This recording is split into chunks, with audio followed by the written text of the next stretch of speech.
అందరికీ నమస్కారం. రేపు నేను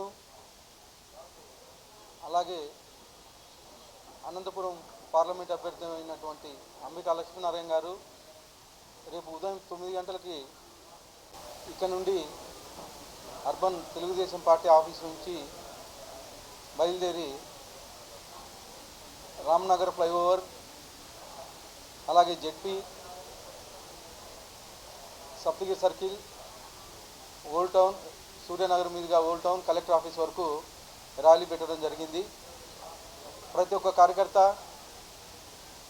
తెలుగుదేశం జనసేన సైనికులు అలాగే బీజేపీ కార్యకర్తలు నాయకులు అందరూ పాల్గొని నామినేషన్ ర్యాలీని దిగ్విజయం చేయాలని చెప్పేసి కోరుతా ఉన్నాను.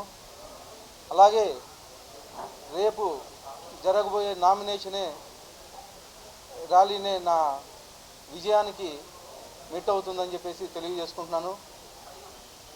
ఈ సైకో పాలన నుంచి ప్రజలైతేమి కార్యకర్తలు అయితేమి మొత్తం ఎప్పుడెప్పుడు వెళ్ళిపోతుందా అని చెప్పేసి ఎదురు చూస్తున్నారు. వచ్చే నెల 13వ తేదీ ఎలక్షన్ జరగబోతూ ఉంది. ప్రతి ఒక్క తెలుగుదేశం కార్యకర్త వీర సైనికులు మాదిరి ఈ 20 రోజులు కష్టపడి పార్టీ విజయానికి కృషి చేయాలని చెప్పేసి తెలియజేసుకుంటున్నాం. ఇక్కడ అబ్జర్వర్ అనంతపురం మీకు అందరికీ తెలిసింటుంది. రేపు దగ్గుబాటి వెంకటేశ్వర ప్రసాద్ ఎన్డీఏ అభ్యర్థి నామినేషన్ వేస్తున్నాడు. క్యాండిడేట్ అంబికా లక్ష్మీనారాయణ కూడా వారు కూడా రేపే నామినేషన్ వేస్తున్నారు. ఈ నామినేషన్ సందర్భంగా ప్రతి ఒక్కరిని నామినేషన్ పెద్ద ఎత్తున భారీగా తరలి రావాలని చెప్పి కోరుకుంటున్నాం. ఎందుకంటే యువత కానీ నిరుద్యోగులు కానీ కార్మికులు కానీ మరి రైతులు కానీ మహిళలు కానీ అనేకమైనటువంటి అందరూ రేపు జరగబోయే నామినేషన్ ప్రక్రియను జయప్రదం చేయవలసిందిగా కోరుతున్నాం. ఎందుకంటే ఈ పార్టీతో వైఎస్ జగన్మోహన్ రెడ్డి గారి ప్రభుత్వంతో విసిగి వేజారిపోయారు ప్రజలు కూడా.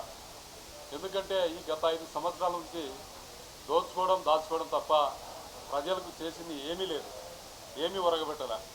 దాదాపు 12 లక్షల నుంచి 14 లక్షల కోట్లు అప్పు తెచ్చాడు. మరి ఎక్కడైనా డెవలప్మెంట్ లేకుండా పోయింది. మరి సంక్షేమ పథకాలకు దాదాపు 2 లక్షల కోట్ల రూపాయలు 2.5 లక్షల కోట్ల రూపాయలే ఇచ్చామని చెప్పి చెప్తున్నారు. మరి మిగతా డబ్బులంతా ఏమైనాయని చెప్పి ఈ సందర్భంగా అడుగుతున్నాం. ఎక్కడే కానీ ఒక ఇంజనీరింగ్ కాలేజీ కట్టలే, ఒక మెడికల్ కాలేజీ కట్టలే, రోడ్డు వేయలే, డ్రైనేజీ తొగలే. మరి ఈ విధంగా రాష్ట్రాన్ని అస్తవ్యస్తం చేసినాడు. మరి 3 రాజధానులు అంటూ ఒక ప్రజలను అల్లకొల్లం చేసి 5 సంవత్సరాల నుంచి రాజధాని ఏదో లేకుండా చేశాడు. తలా తోకలేని మొండెంలాగా ఈ రాష్ట్రాన్ని జగన్మోహన్ రెడ్డి గారు చేశారని చెప్పి సందర్భంగా తెలియజేసుకుంటున్నాం. ఎక్కడ కానీ ఇండస్ట్రీ కానీ సాఫ్ట్వేర్ కానీ హార్డ్వేర్ కంపెనీ కానీ మరి లాస్ట్కు అండర్వేర్ కంపెనీ కూడా ఈ జిల్లాలో వచ్చే అండర్వేర్ కంపెనీ జాకీ పరిశ్రమలు కూడా తోలేశాడు. మరి మీరు గమనించాలా, ఏ ట్యాక్స్ కట్టలేక అనేక పరిశ్రమలు ఈ రాష్ట్రం నుంచి వెలువడిపోయినాయి. మరి నిరుద్యోగ సమస్య అట్నే ఉంది. మరి రాష్ట్రం 20 సంవత్సరాలు వెనకబడిపోయింది. మరి మనంతా గమనించి రేపు జరగబోయే కార్యక్రమానికి మనమంతా నామినేషన్ కార్యక్రమానికి జయప్రదం చేయాలా. మరి రాష్ట్రాన్ని జగన్మోహన్ రెడ్డి చేతుల నుంచి గబందాస్తాల నుంచి రాష్ట్రాన్ని తీసుకొని డెవలప్మెంట్కు, ఎందుకంటే ముందు చూపున్న వ్యక్తి చంద్రబాబు నాయుడు. అటువంటి వ్యక్తిని మనం విజన్ ఉన్న వ్యక్తి. ఈరోజు మనం హైదరాబాద్ చూస్తున్నాం. మరి ఆ రోజు దాదాపు 25 సంవత్సరాలప్పుడు నాటిన విత్తనం ఈరోజు ఫలాలను ఇస్తుంది. ఒక హైటెక్ సిటీ. ఎందుకంటే ఆ రోజు కొండలు గుర్తు పెట్టే అటువంటి సిటీ, అటువంటి కొండలను ఈరోజు హైటెక్ సిటీ ఒక గజం రేటు 1,000 లక్షల రూపాయలు పలుకుతుందంటే అది చంద్రబాబు నాయుడు గారి పుణ్యం. కొన్ని వేల మందికి లక్షల మందికి అక్కడ జీవనోపాధి కల్పించింది.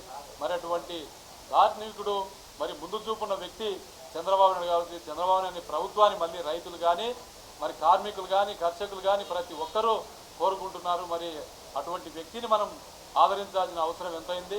ఇక్కడ వెంకటేశ్వర ప్రసాద్ కూడా మనకు మంచి, ఎందుకంటే రాప్తాడు నియోజకవర్గం నుంచి వచ్చాడు. మరి రాప్తాడు ఎంపీపీగా మంచి పనిచేసి ప్రధానమంత్రి నరేంద్ర మోడీతో అవార్డు కూడా తీసుకున్నాడు. మరి డెవలప్మెంట్లో అటువంటి వ్యక్తి కాబట్టి ఒక ప్లాంట్గా తయారు చేయాలి అనంతపురం సిటీని అని చెప్పి ఆయన కూడా కోరుకుంటున్నారు. మరి అటువంటి వ్యక్తిని ఆదరించాల్సిన అవసరం ఉంది యువత కూడా. ఎందుకంటే ఒక పారిశ్రామికవేత్త ఆయన. యువత కూడా దాన్ని ప్రోత్సహిస్తే ఈ తాలూకాలో కానీ ఈ నియోజకవర్గంలో అనేకమైన కంపెనీలు వచ్చి ఈ యువతకు జీవనోపాధి కూడా కల్పిస్తాడని చెప్పి ఈ సందర్భంగా తెలియజేసుకుంటూ, రాష్ట్రము పైన ఉంటే తప్ప మనం రాష్ట్రం డెవలప్ చేసుకోలేని ఉద్దేశంతో బీజేపీతో పొత్తుకు పోవడం జరిగింది. మరి బీజేపీ వాళ్ళు కూడా సహకరించాలి. రేపు బీజేపీ వాళ్ళు, జనసేనలు, అన్ని ప్రజా సంఘాలు ప్రతి ఒక్కరు కూడా రేపు జరగబోయే మహాకర్తులను దిగ్విజయం చేసి రేపే వెంకటేశ్వర ప్రసాద్ విజయం రేపు నుంచే స్టార్ట్ అవుతుందని చెప్పి సందర్భంగా తెలియజేసుకుంటూ, జై హింద్, జై తెలుగుదేశం.